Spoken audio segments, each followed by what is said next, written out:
The life of a police officer is not an easy one.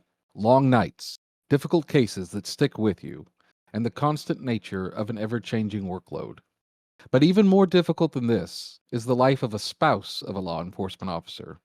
Sleepless nights, distressing stories, and challenges to making plans for life are all part of being the wife or husband of a police officer. Tommi Garrison began dispatching in 2007 and has worked in both the law enforcement and medical fields and currently serves as a lead dispatcher at her agency. She is married to a law enforcement officer. This is her story, and this is Lifeline.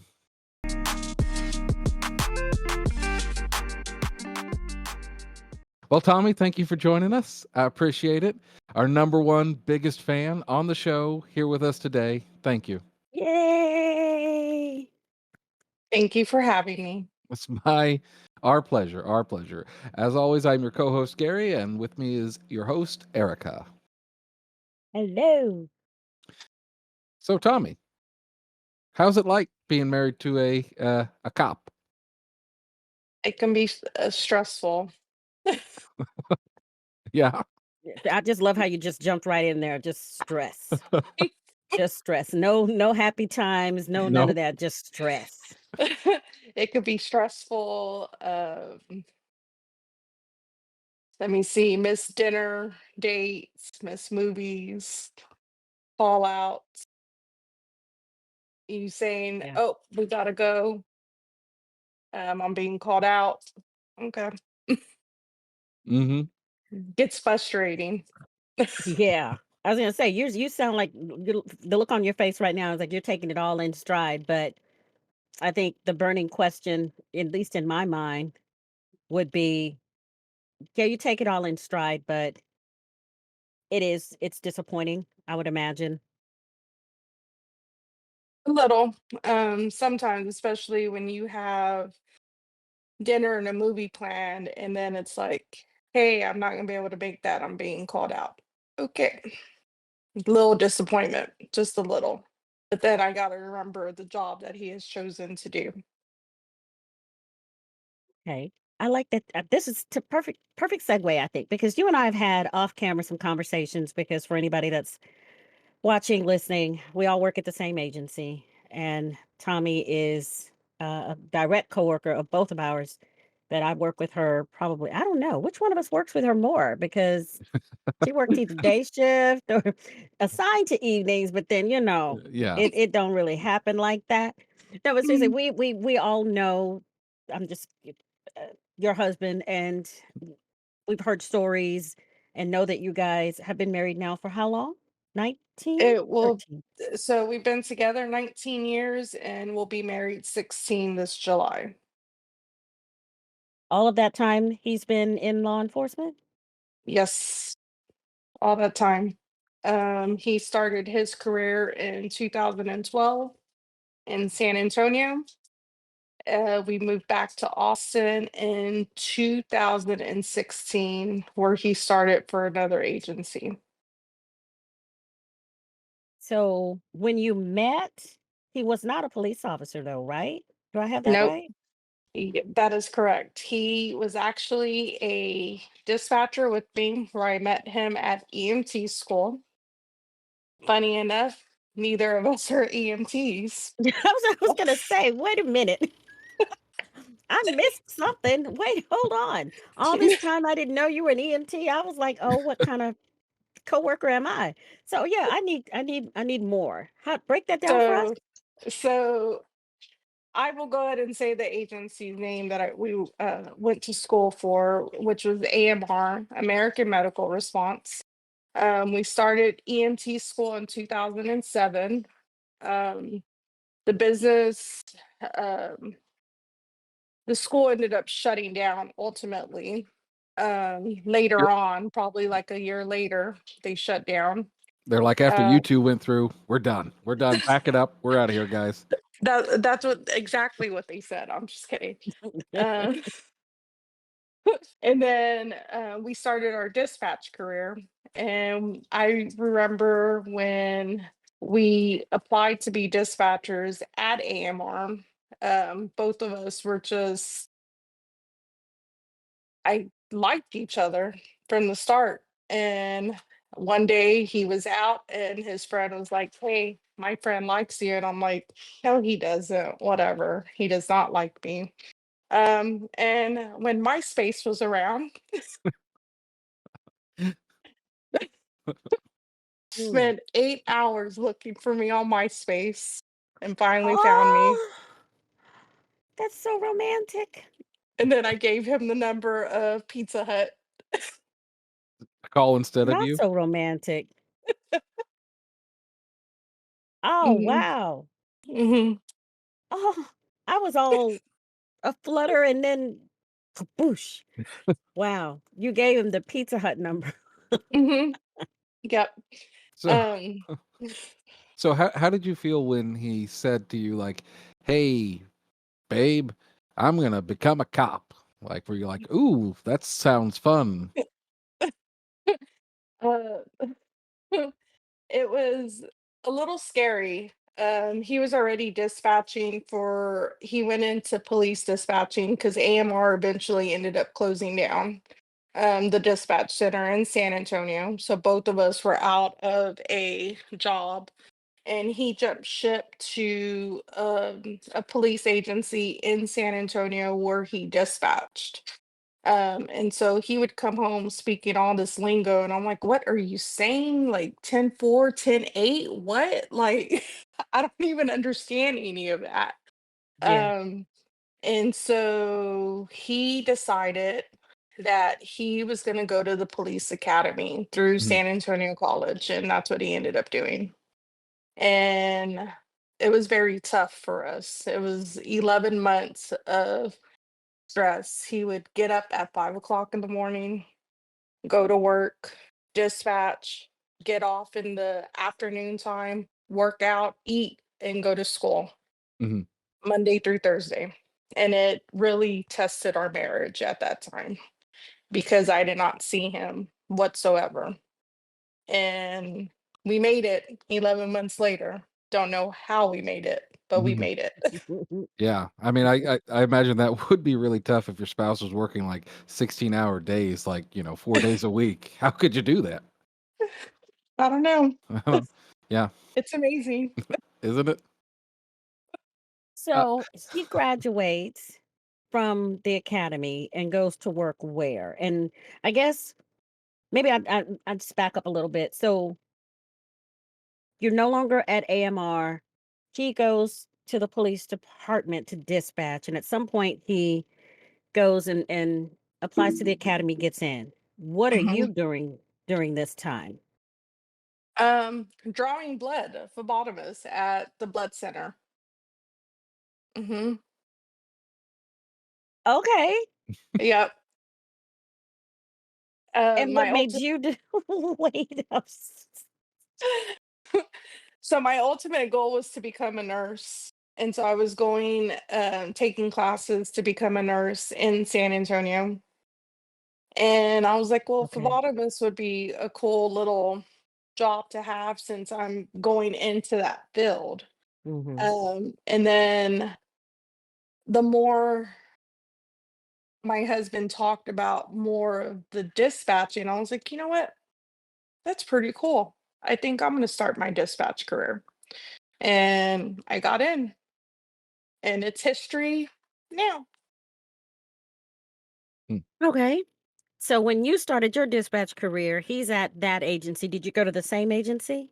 No, we worked at two separate agencies. I actually started out at a small agency, which was about 30 to 35 minutes away from our house, making $10 an hour, enough to put gas in my car and come right back home. Yeah. well, this was And back in the day that then, $10 was, worth a little bit more than it is today, right? yes. And then I decided to leave there, I think 5.5 months in, and I went to another agency making $4 more and closer to home, which was 2 miles away. And then I hit that dispatcher fatigue after 5 years, and I was like, I want out. I am done. I'm not doing this no more. Uh, and I decided to go to a hospital in San Antonio, where I worked as an assistant on the mother baby floor. And that was Mm. fun. And I had a charge nurse tell me, uh, we are not your police officers to be bossing around. You need to go back to dispatching. So here I am. I- Isn't the charge nurse in charge of the nurses, or do I have that wrong? Um, so she is, but when I was the unit clerk, then I get all the stuff ready for the day and for the patients that are coming in. So I tell them like what's gonna happen, what's gonna go. And Are Erica's laughing because she could probably see this in me. Like it I was can just see perfect. all of this. Yes. are you sure This you have the explains hierarchy of so that many right? things. This explains so many things. Oh my God. Okay. Don't judge Okay. me, Erica. I'm not. It's just, I mean, this is it. Am I wrong, Gary? This No. explains a couple of things. Yeah, yeah, yeah. This explains a couple of things. Okay. So she tells you that you're Mr. Calling and, or maybe not your calling, just you ain't got to go home, but you got to get out of here kind of thing. And so she suggests that you go back to dispatch. So you get back to dispatch, and now hubby is now. Do you end up at the same agency? Nope. So I winded up after I left the hospital, I went to an agency that was almost close in Universal City, which was still far away from my house, still 30 minutes away. Um, but I was making more money, a lot more money. The chief at the time, I was like, I'm not going anywhere. This is my last stop. Like, I'm gonna finish out my career here. This is it. Well, my husband decided that he wanted bigger and more experience at another agency. So he's like, hey, we should move to Austin. Do you want to go back home? Yes, please. And that's how we winded up back in Austin. Mm. So Okay. I guess I'm kind of curious how that conversation around the the dinner table went that first night when he was like, "I want to become a police officer," because how that kind of impacted you, how that went, because especially after all that experience, like what kind of goes into that. It was going to be a lot of work and dedication on his part and a lot of sacrifices. You're going to have to be working out every single day. And Mhm. he did. He literally worked out every single day. Um, and yeah, we had to sacrifice a lot the 4 days a week, the Monday through Thursday. And then I worked night shift at my agency. And so we really never really saw each other Well, ever. well, I mean, more in terms of like, you know, when did it kind of hit you like he's going to be doing a job that he might not come back from, and like how did that kind of like, how did that, how did you take that? I don't think it hit me until he actually graduated from the academy and joined the police side, the sworn side at his agency, is Okay, when it hit me. yeah, because That's when I was like, you know what? Stuff can go wrong like in 1.0 seconds. Like, we don't have time. yeah, yeah, So I was gonna say because this, I'm glad you put it that way, Gary, because it triggers a conversation that she and I had not too long ago, and I think what really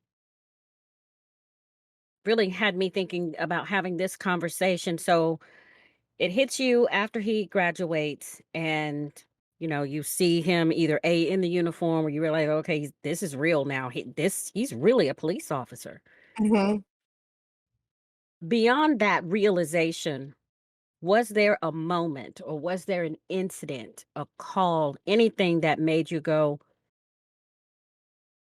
How do we prepare for that possibility?" Because I know you and I were talking, and you made a comment that this is real, and we have to. You didn't say get affairs in order, but you said something that led me to think, oh, Oh, that's a conversation you actually kinda have to have, or at least be thinking about it. Yeah. So at his agency that he was at, I call it the death packet. And they actually made him fill it out.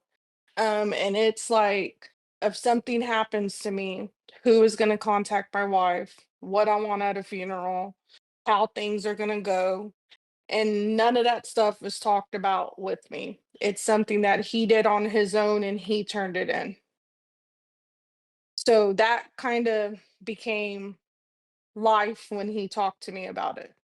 But then we're getting into traffic stops and he's by himself out on the highway kind of thing. And it's like, okay, well, something can happen to you.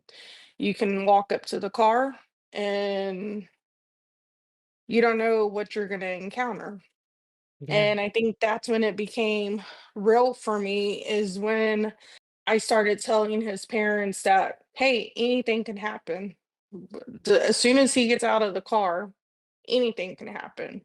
And I think that became my world, is when he's doing a dangerous job. Yeah, wow, absolutely. Hmm. And how wow. have you like I'm sure that feeling never really kind of goes away.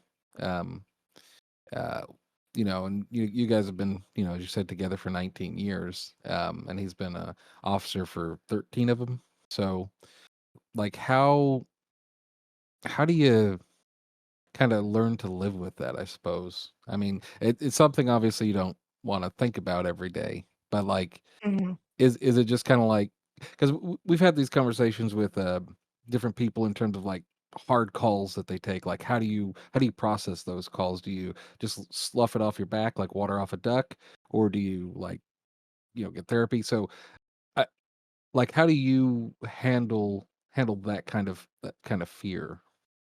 'Cause I think a lot of people, um, would like to have some insight on that might be married to, police officers or firefighters or EMTs.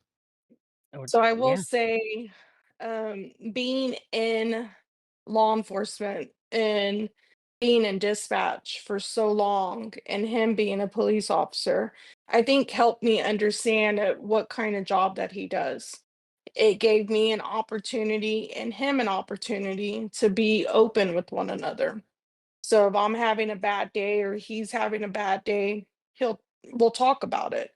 And I think a lot of marriages, that the spouse is a police officer and the other one's either a stay-at-home mom or dad, or they work with nothing to do with law enforcement outside of Mhm. their house.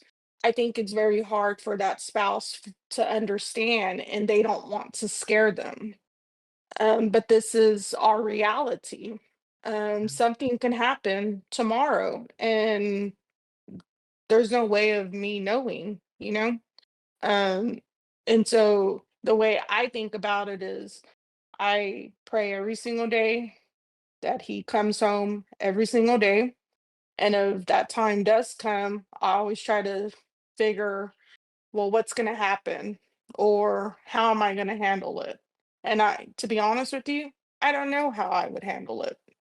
Um, but what I do know is, I don't want him to think that I'm worried about him every single day. And then it's a distraction for him to do his job. Mhm, And then something goes and happens to him because he's like, my wife's sitting at home and she's worrying about me. I don't want that to happen because I need his full focus to be out there wherever he might be, and not have to worry about what's going on at home. mhm. Um, does that answer your question? Wow. Yeah, yeah, it does. I appreciate because like, you'll see movies of, like, soldiers and, like, when the Mel Gibson movie, We Were Soldiers. I don't know if you've seen that. But, like, Hmm. a portion of that movie is the wives that back at the home front on the base, and, like, Mhm. how they all kinda, like, come together, to console one another. Have you found sort of that kind of, like, camaraderie with, like other spouses? So I am in law enforcement groups, and I can't compare my situation to their situation because sometimes I don't understand where they're coming from. So I try to pull myself like, hey, if I wasn't in dispatch, okay, what would I think? Or I just, it's hard for me to kind of like, I guess, to be on their level because they don't understand of what we hear on a daily basis. Mhm. Mhm. Um, so I try my best to be the best listener. Um, and if I'm having a hard time or I don't understand something, then I have a friend that I do reach out to, and her husband's a police officer as well. And so I will go and talk to her, and she's like, okay, let's relax.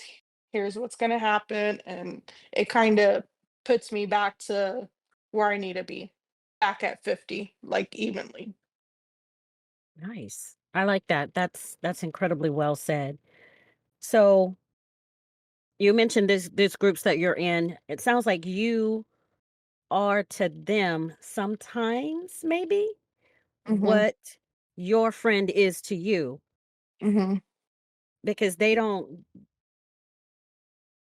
have anyone aside from you, or I don't know if there are other law enforcement wives in the groups. But I guess I'm trying to imagine what that's like. They're frustrated because of, the things that happen in law enforcement marriages that, like, say, wouldn't happen in mine. My husband is not in law enforcement. He's nothing at all to do with it. He's in Hmm. computer tech nerd stuff. So nothing to well, I say that lovingly. Honey, I love you so much. You know, mm, so I do the best I can. Anyway, so he's not in that, and so I wouldn't know where to begin to explain to, say, you, if you came to me and voiced your frustrations, there's nothing that I can tell you. So I would imagine that that's the same way for them, and so they come to you and you are talking them off the ledge?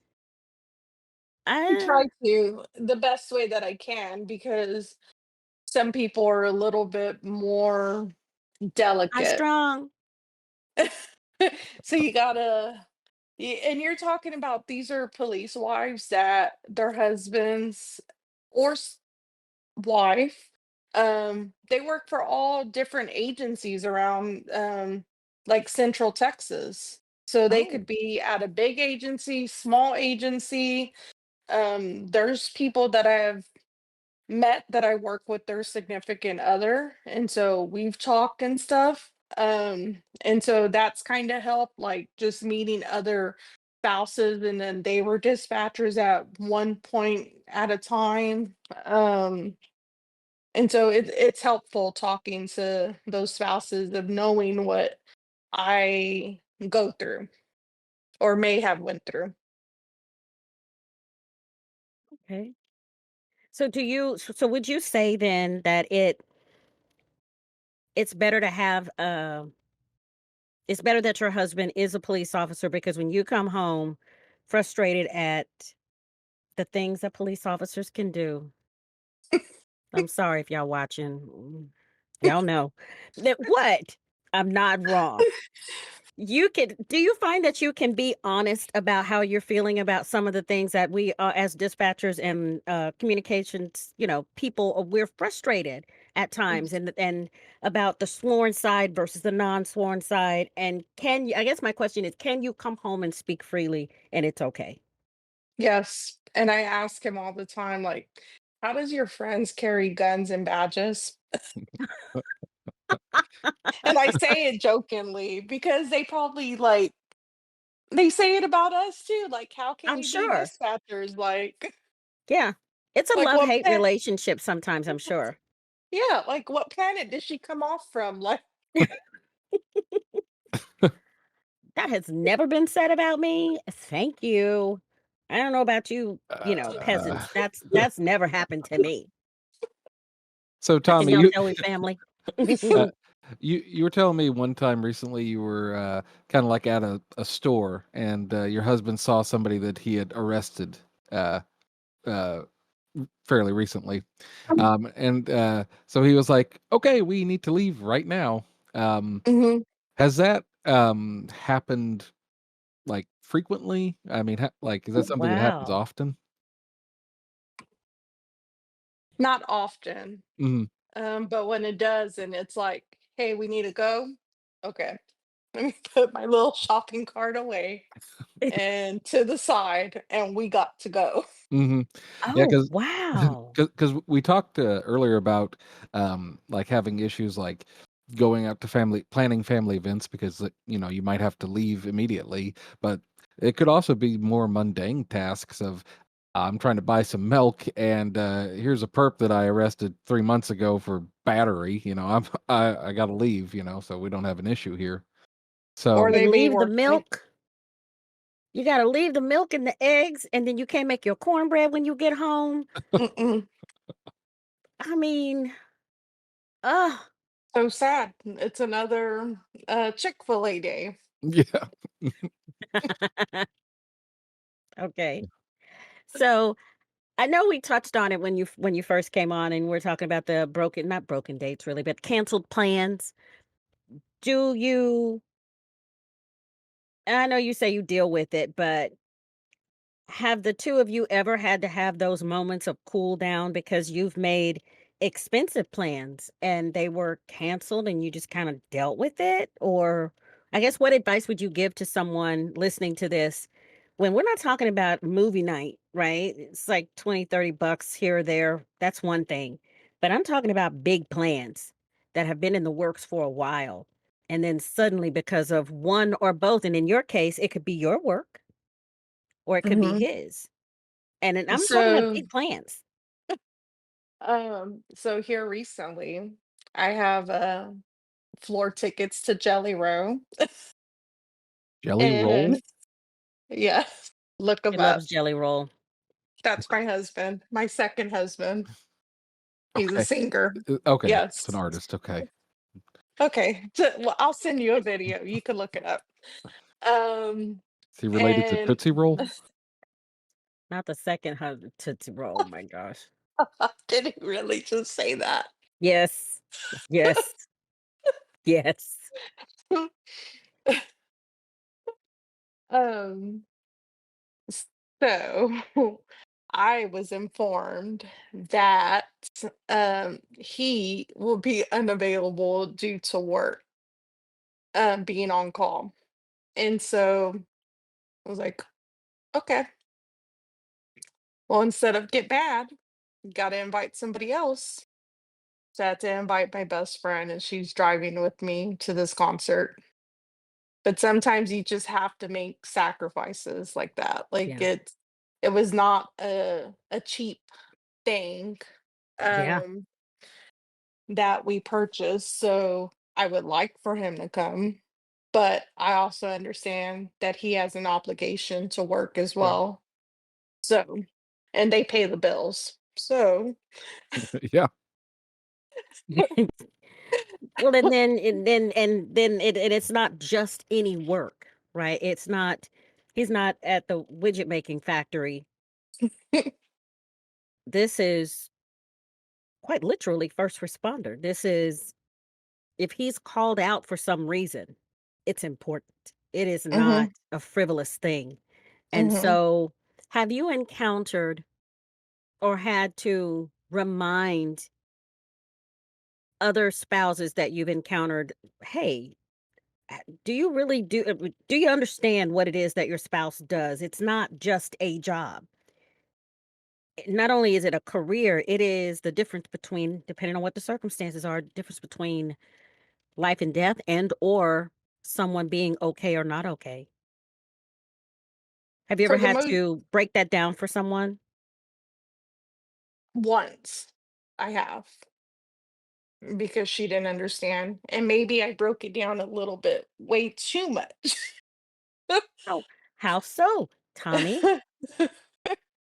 um I am an open book, and I believe in honesty. And I just told them everything that I was being honest with them about, like how um She was asking me a question, and I don't even remember what it was about. It's been such a long time.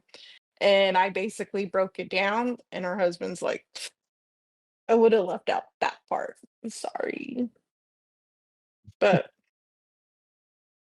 I would have left out that part. But I would say that's probably it's probably best that it was you versus him, mhm, because a spouse's instinct to protect their spouse would cause them probably to be, I don't think deceptive is really the word I'm looking for, but less than forthright, less than forthcoming. They would hold back, whereas you would tell him or her the whole truth, because I would think that you would need that, right? You mhm, would need that whole truth perspective, and mhm, not just the funny things. Like, I tell friends and family, y'all guys all know that when it comes to the stories of our work, my mom gets the funny.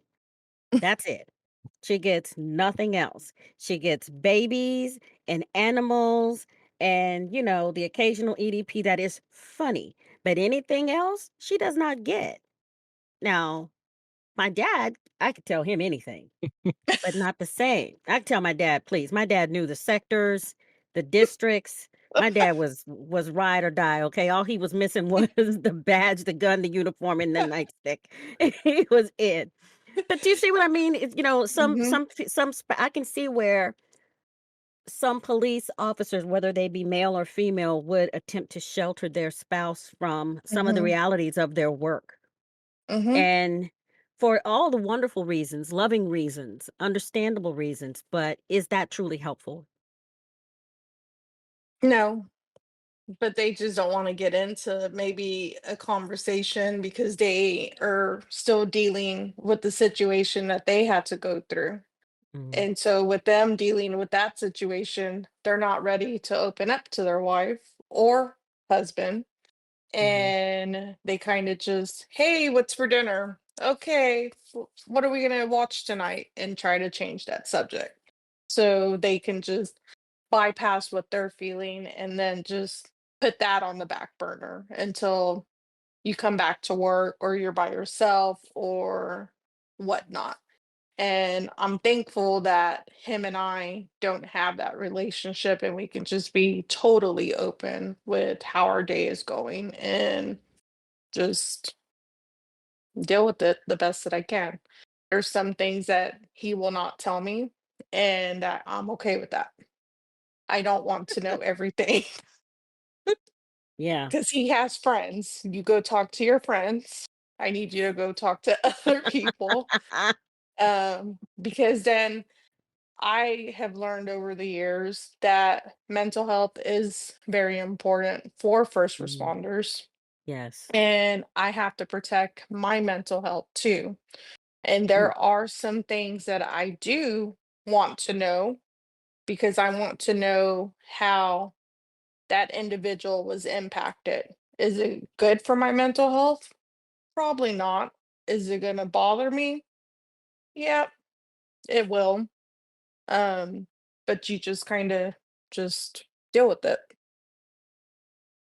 So when Wow. um, he says something like, when you ask him how his day was, and he's like, I can't talk about it.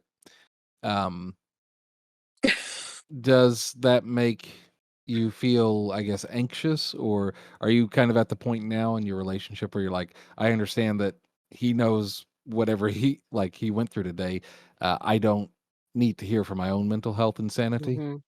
hmm Oh, that's good. I I just let him just when you're ready, just let me know. Okay. Or if not at all, then you're trusting his judgment and trusting the fact that he knows you well enough to know, or to, maybe adequately, or accurately guess what will negatively impact you. So again, I take it back to my mom.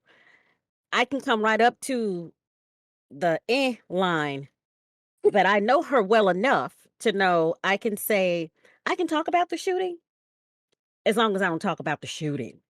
hmm I can talk about the horrible stabbing call as long as I don't go too far. I hmm know her and her mindset and her psyche enough to be able to gauge what she can tolerate and what she can't. Would you say that's true for him when it Yes. comes to him deciding what you can hear and what you can't? Okay. Yep. So, for instance, like I can be open with my dad, and he's open with his parents and stuff. With majority everything, if they ask a question, he's gonna say it, um, or answer the question for them. And my parents, it's like I have to be careful. My dad can handle it, but my mom can't. Mhm. So there was a situation, and I didn't even really go into details with my mom, but I told her like the basics of it. And I really don't talk about work with my mom because she is a sensitive person. I wonder where I get it from. Um, but it bothered her and she started crying. And I was like, oh, I'm sorry. I probably should not have said anything to you. Yeah. And it was more, and she was like, no, you need to tell me because I know that with your job, mental health and whatnot, like you have to get it out. Yes, but what is it doing to your mental health though? And she doesn't understand. So I was, I wish I could take back everything that I had told her, but I couldn't. So one thing you kind of mentioned earlier was how when he first became an officer, they kind of had like a little prep packet for him that he filled out on his Hmm. own. Hmm. And like when we interview people to work at our job, we say, "Hey, you're going to work nights, weekends, holidays. You know, is all this fine for you? Mandatory?" But I don't think in our agency we do quite as good a job of uh, bringing in the family because that's such an important part. And you know, TC week, as we record this, is coming up, and one of our days is Family Day, where they get to come up Yeah. and see everything.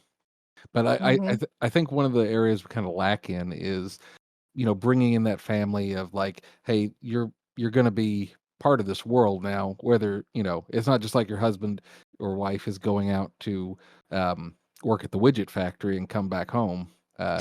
You know, this is going to be a whole thing. And, Hmm. Mhm. you know, and so you need to be on board with that as well in order to make that work. So, um, I just think although that's a very sad thing that they had him do, it was nice that they had, like, all that kinda, like, prepped and together and, uh, you know, Thought out. yeah, and, like, just things that I think agencies can do to bring the family in, like, also have them, like, come up to work or go on a ride out or Hmm. to better understand that, but I do think it's also interesting that because we talked on a couple episodes ago about like when you get home, you kind of like take off your uniform and leave that at the door, and then you're, you know, Mhm. you're at home. But in your case, since y'all are both in law enforcement, it's like always on. You know, you're always talking about it, thinking about it, um, and I don't know. Like, do you think that that's been helpful to never like to always kind of be, you know, meh, up there thinking about law enforcement stuff or So when we both started our law enforcement careers, all we wanted to hang out with was law enforcement people. Mhm. And the only reason why we wanted to do that was because those are the only people that understood us, that knew what we went through on a daily basis. Mhm. And then we got to at some point of our life, we decided that we needed different friends who are not in law enforcement, Mhm. but who also cheered us on and who wasn't like anti-police kind of thing, but who still had their let me see, who still had their opinions, but we could have healthy conversations if it ever did come up at dinner or whatnot. Yes. But we also try to find people who are not law enforcement related to hang out with just because sometimes we just need an out and we just don't want to think about work. And so that's what we try to do is like just try to hang out with people that are non-law enforcement who does not understand law enforcement. Of course, we do have some friends that they'll ask questions because they don't understand and they want a better understanding, and we will explain it, Sure. and they respect us more for it. Sure. We have also lost friends in our neighborhood for my husband being a police officer because he That's thinks he's like some bad cop because of the way they got treated when they were younger. And that bothered me because I have to pass their house every single day as I check yeah. the mail. And eventually, I think it took at least a month. And I was like, you know what? I'm going to have to check my mail. And I really don't care what you think about me Mhm. because I know in my heart of what I stand to and what my husband stands for. And we're not bad people. We're Right. not. So with that said, I just have to keep my head above my shoulders and just, keep walking. Well put. So, yes, very well put. So now, this show is known for keeping it real. So you and I had a conversation a couple days ago leading up to this conversation. And it centered around, I think I asked you, did you ever dispatch your husband at an agency? Yes. And I don't So, remember what the answer was to that, but I know where we wanted to go because we talked about it mhm. potentially coming up here. What do you remember from that? So everybody knows I left my agency to go to another agency. Um, and with that being said, I did have to work with my husband, and it was very hard working with my husband, especially when I would have to key up for him on the radio, and he's like, "Go ahead," like annoyed with me. There was one weekend where I was working the radio, and I remember him calling out, and he was in a panic, a little bit of a panic due to the situation that was occurring. And he didn't give his location. And all I could think about was, oh my God, something's wrong with him. Mhm. So they asked me, where is he at? I don't know. What do you mean you don't know? I don't know. And I had to take a step away from my desk and I had to have someone else take over because I went into wife mode instead of dispatcher mode. Mhm. Mhm. And from that moment on, I was like, this isn't going to work. And I'm going to have to go back home to my other agency. So, yeah, I ended up having to leave. And it's much easier dispatching for strangers, but some of these strangers also become your really good friends and you still True. have to keep it professional and still like, okay, what if I was their wife? Or I think of each individual that I do dispatch for, that if it's my spouse on the other end and I want them to get home to their family just like I want mine to come home to me. So Mhm. I Right. just don't look at it as a paycheck and I'm just there for 16, 14, 12 hours, however long I'm there for. Mhm. I don't look at it that way. Whenever I had a dispatcher that I knew, um, was in a romantic relationship with an officer, especially if it was an officer that was on whatever radio that person worked, um, I would always probably the most serious conversation I have with people is I'll pull them, into a private room and, sit them down and have the talk with them, which is, Mhm. um, and like a lot of them really, I think, are unprepared to think about that because I'll ask them, I'll say, Naive. yeah, I was like, will you be able to work your radio if Mhm, your loved one keys up and says, I've been stabbed? Because if the answer mhm, to that is yes, you need and, like, it's a quick yes, you need to really think about that because Mhm. it's that's not going to be how that plays out. It So almost I've seen it only a couple of times throughout all the years, and I won't say any names, but a couple of them, they did not break down completely, to the point where they could not do the job, but there was Mhm. enough of a delay, and there was enough of an adrenaline panic dump where they were just like, for a minute, for longer than what was comfortable for me, Mhm. they couldn't function. And it was almost like something had to kickstart them. And I don't know that they were ever really okay. They just did it Mhm. because it was in the moment. There was no one. It wasn't like I could just take another dispatcher and plug them in. That's just not how it worked. I wasn't a supervisor at Mhm. the time, but I mean, I've known. Think about it. We've all known those dispatchers who have worked with their significant others, and the fact that they have a significant other isn't the issue. That's not the problem at all. The problem Mhm. is, like what happened to you, is in that moment, you were not the dispatcher. You were the Mhm. wife. He wasn't the officer. He was the husband. And Mhm. that intersection was not a good one. Mm-mm. And I would say, and so I guess having walked through that, if you had to give a piece of advice to someone who says, because we all know they out there, the ones that they dispatch so well that no one can take care of their significant other like they can because they're the best thing since sliced bread that ever happened to a headset, a keyboard, and a console. What advice would you give? Would you, if someone says to you, that won't happen to me?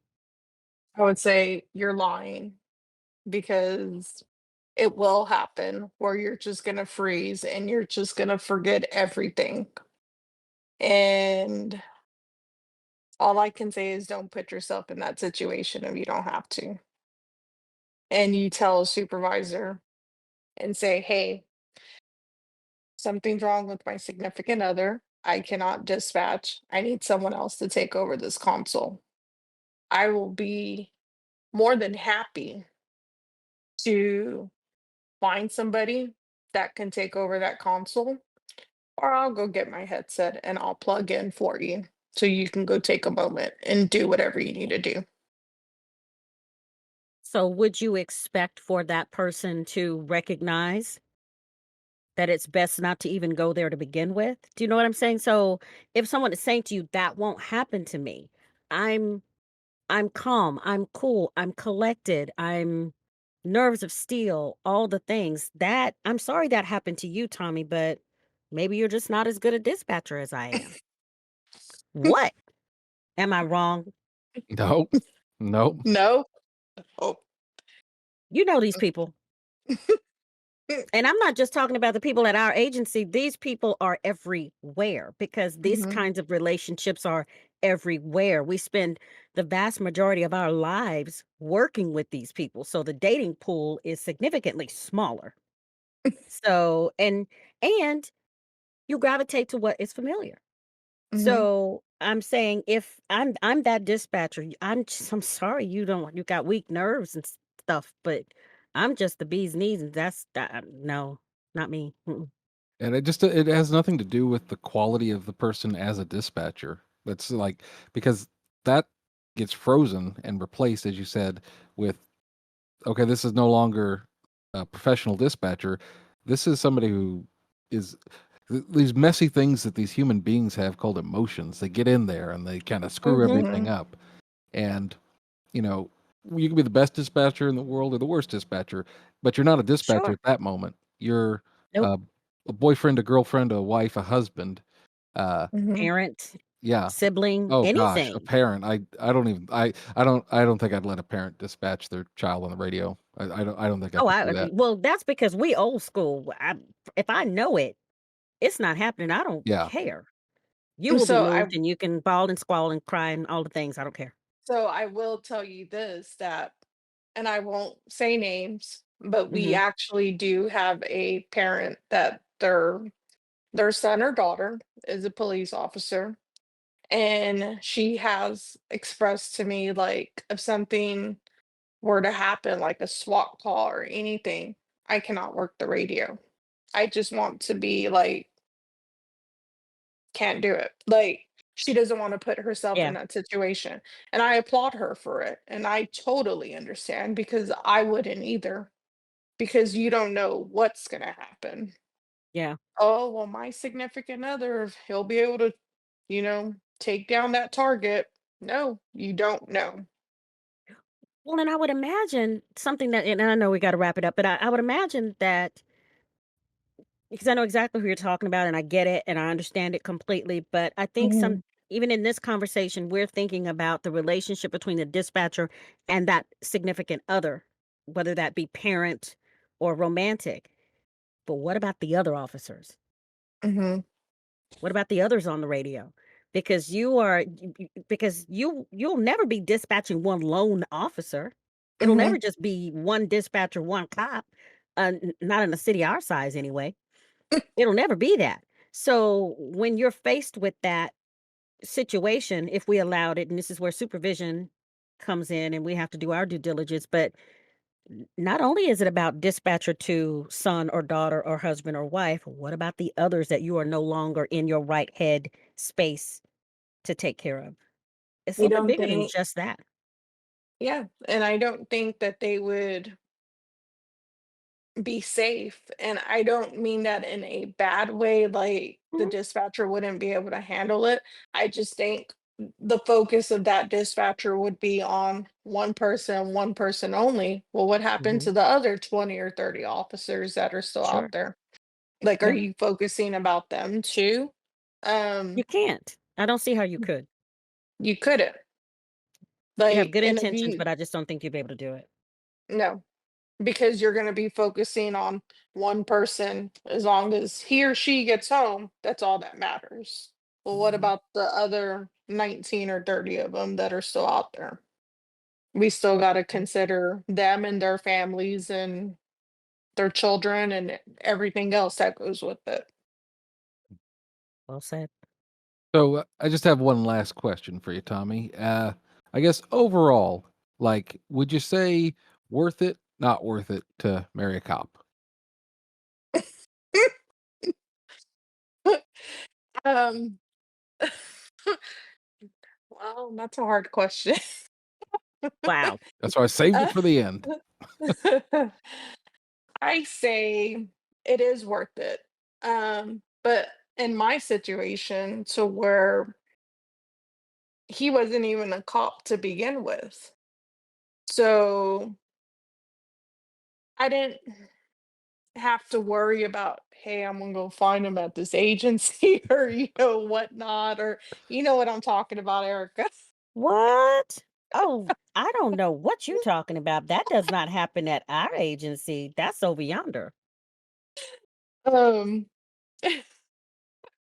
I think I mean it's helped our relationship. It's strong, but it's like somebody referred to me as the badge bunny. I told Erica this. It was Gary's face. I don't think that's what that term means, but okay. It's well, usually not badge wife. There's no such Yeah, animal as a badge no, wife. yeah. What the? no, they called me a Like badge a bunny. bunny, they hop around. They go from, Mm-mm. well, They thought I found my husband on patrol, and I was like, "Oh, Ooh. you're totally wrong. I did not. We actually met dispatching a long time ago, and we didn't even know each other at that time. I came from Austin, and he was in San Antonio, like two different cities. mhm. You Ouch. have no clue what I've gone through." God. Oh, them's fighting words. Never mind. Okay. It's time for us to go. All It's right. yes, it is. Okay. Tommy, thank you so much for joining us today and sharing your story. And Yeah. I think we had a really good discussion about some pretty Yeah. tough topics, and I think we hopefully had a lot of fun as well, and provided some insight and information to maybe some people out there that are maybe in this similar situation, maybe looking for Mhm. some help as well and some guidance. So thank you for opening up so much. Yes. Mhm. Thank you. We appreciate it. And if you all would like to open up to us, you can always shoot us an email to lifeline911podcast@gmail.com or comment on this video as well. From all of us at Lifeline 911, I'm Gary, I'm Erica. and we will see And you, and that's Tommy, and we will see you next week. Thank you for watching our production of Lifeline 911. If you have any questions about today's topic or topics you'd like us to cover in the future, please reach out to us at lifeline911podcast@gmail.com. This has been a production of Lifeline 911 Podcast, copyright 2025. From all of us at Lifeline, stay safe out there. And until next time, this is Lifeline 911 signing off.